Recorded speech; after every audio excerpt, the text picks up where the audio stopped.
Attempted to run away from home at the age of 12, except I was not home, and the attempt could scarcely qualify as running away. I was staying with a relative for the holidays. The region did not permit a traditional Arctic weather system. A moderate overcast of brisk, breathless chill complementing the advent of winter solstice. Spontaneous, unplanned, temerarious, emotional, patently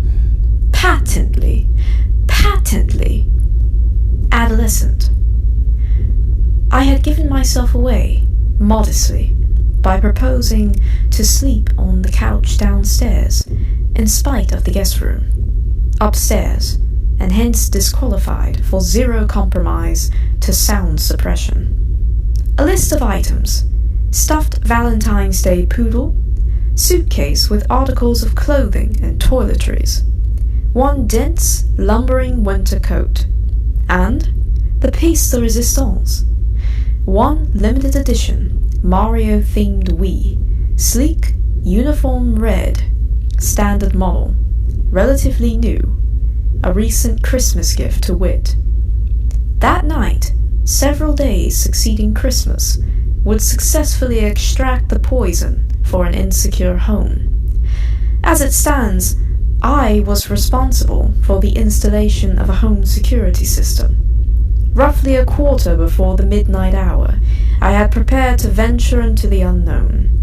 Hormonal-induced tears were a prime deterrent, inconsolable, and given to the bottomless receptacle of counterintuition. The perimeter had previously been assessed and committed to memory. The back door led to an acre of unfinished space. Luggage matching the capacity of body weight was carried swiftly through, not a sound to betray. Cornering around to the mode of transportation, the escape vehicle, a kid's BMX bicycle, possession of 1 out of 3 living relatives, sleep-deprived eyes affixed to an LED upstairs. Any second thoughts were promptly deflected by the nebulous molecular cloud of visceral agitation. Acceleration of nerves and heart were a compass of navigation.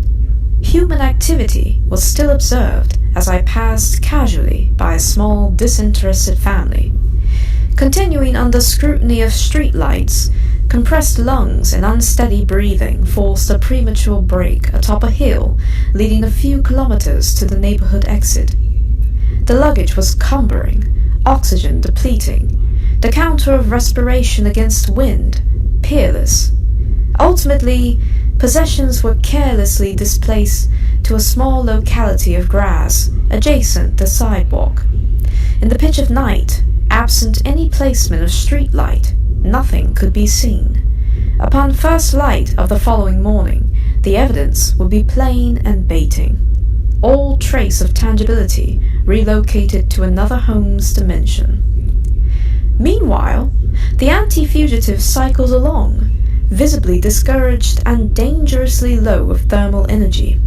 As it happened, a second relative, sibling to the first, resided in the fraternal neighborhood, separated by the road I would wisely, if not unwittingly, detour from consideration. The frost-bitten handles had been maneuvered by common sense, disguised by fear, upon reaching this intersection.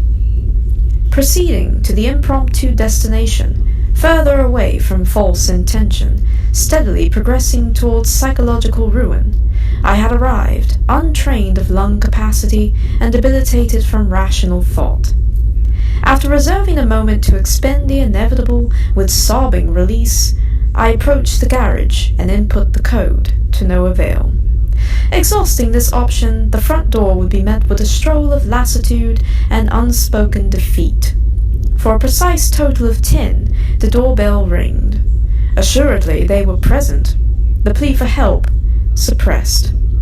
Sulking about the porch bench in the company of nocturnal flowers, a black thumb of frustration impressed upon the earth, exposing the poorly imitated solace. Contemplative silence, disturbed by the pulses of arrhythmia, decided the bench would be warmed with sufficient charity of clothing. an ample currency of pubescent female undergarments strewn haphazardly along the cracked, ashen surface. No one would be any the wiser with the sun's reveal. Repatriated I had to the base of origins, equally empty of matter and mind.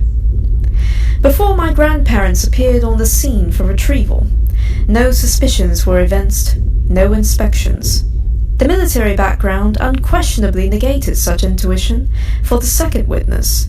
Identical to the bereaved, now abducted property of a bundled we, all trace of cheap underwear had been removed from sight. Packed into a recycled grocery bag, they were aptly returned, but not without anticipated interrogation. The altered narrative was simply abridged to an impulsive whim to sleep away the remainder of night at the alternative base. Amused, yet not entirely convinced, all parties were adequately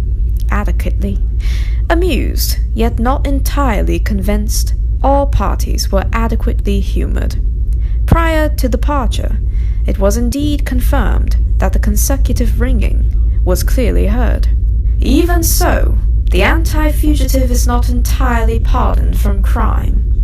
Alone and abandoned, cold, unsheltered, untouched by a kind, generous hand, the precious poodle, forsaken in a nearby ditch, projecting twisted reflection of shame and remorse, anxiously reclaimed by a contemptible owner.